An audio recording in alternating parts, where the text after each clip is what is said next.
Olá, eu sou Bruno Feldnes, professor de Física, e nessa aula nós resolveremos uma bateria de exercícios sobre hidrostática e termologia. Um adulto de 80 kg e uma criança de 20 kg desejam andar sobre pernas de pau. Para isto, dispõe de uma madeira leve e resistente em forma de varas de seção reta circular de diferentes diâmetros. Quantas vezes o diâmetro da madeira usada pelo adulto deve ser maior do que aquele usado pela criança, para que a pressão em cada uma das varas seja a mesma? Então tem que lembrar que pressão é força sobre área. A força aí depende da massa, que é a força peso. Então, como a massa do adulto é 4 vezes a massa da criança, então você tem que aumentar a área da criança também. Então a área do adulto tem que ser igual a 4 vezes a área da criança. Aí você tem que lembrar que a área do círculo depende do raio ao quadrado, né? Tem que lembrar que a área do círculo é πr ao quadrado. O raio está relacionado com o diâmetro.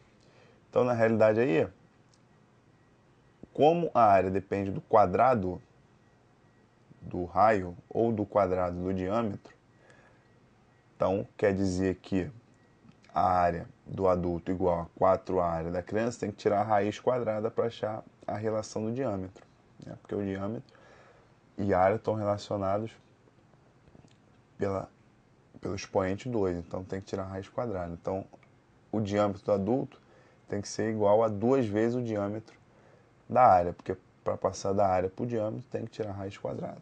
Então, quer dizer que o diâmetro do adulto é 2 vezes o diâmetro da criança. Um mergulhador persegue um peixe a 5 metros abaixo da superfície de um lago. O peixe foge da posição A e se esconde em uma gruta na posição B, conforme mostra a figura a seguir. A pressão atmosférica na superfície da água é igual a P0 igual a 1 vezes 10 a 5 Nm por metro quadrado, a dot G igual a 10 metros por segundo ao quadrado. Qual a pressão sobre o mergulhador? A letra A. E na letra B ele quer saber a variação de pressão sobre o peixe nas posições A e B. Vamos resolver a letra A. A pressão é a pressão no líquido, a uma profundidade de 5 metros. Como é que vai calcular isso aí? Pressão é igual a pressão inicial, pressão atmosférica, mais dGH, densidade do líquido, vezes gravidade, vezes a profundidade. Esse H é a profundidade. Então a gente tem que a pressão é igual a 10 a 5, que é a pressão atmosférica, mais 10 a 3, que é a densidade da água, vezes 10, que é a gravidade, vezes 5, que é a profundidade. Então vai ficar P igual a 10 a 5 mais 5 vezes 10 a 4. Não dá para somar porque os expoentes são diferentes. Então a gente tem que transformar esse 5 vezes 10 a 4 em 0,5 vezes 10 a 5. Aí sim soma. Então vai ter o resultado de 1,5 vezes 10 a 5. Na letra B, ele quer saber a diferença de pressão entre os pontos A e B. Olhando a figura, repara que o ponto A e o ponto B estão no mesmo nível. Então a pressão no ponto A é igual à pressão no ponto B, ou seja, a variação de pressão é zero. A próxima questão diz assim.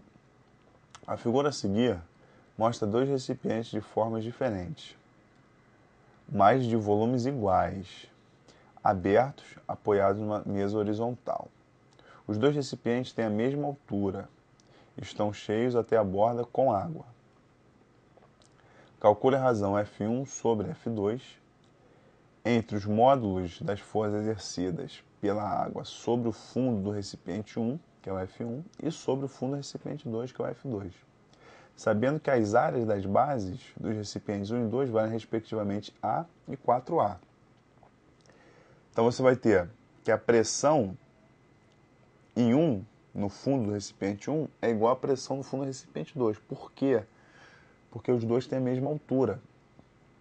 E a pressão do líquido depende da altura apenas, da profundidade. Então, como os dois têm a mesma altura de água, a pressão no fundo vai ser igual para os dois. E aí tem que lembrar que pressão é força sobre área.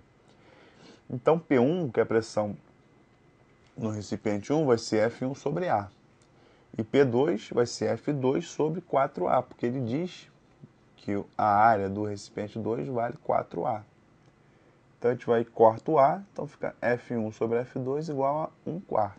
A próxima questão diz assim: 3 esferas maciças de mesmo tamanho de isopor, alumínio e chumbo são depositadas num recipiente com água. A esfera 1 flutua porque a massa específica do isopor é menor que da água. Mas as outras duas esferas vão ao fundo, porque embora a massa específica do alumínio seja menor do que a do chumbo, ambas são maiores que a massa específica da água. Se as intensidades dos impulsos exercidos pela água nas esferas forem respectivamente E1, E2 e E3, tem-se, observa aí que o empuxo na esfera 2 é igual ao empuxo na esfera 3. Porque o empuxo depende do líquido e do volume do corpo. Como as duas esferas têm o mesmo volume, estão imersas no mesmo líquido, o empuxo vai ser igual para as duas. Já o empuxo no isopor vai ser menor, porque o volume do isopor que está submerso é só um pedacinho, né? Lembra que o empuxo depende do volume do corpo submerso. Repara que o corpo 1 de isopor só tem uma partezinha dentro da água, então ali o empuxo é menor. E a de alumínio e chumbo estão totalmente dentro da água, então o volume dentro da água é igual para as duas, então o empuxo também é igual para as duas. Então a alternativa correta, letra D.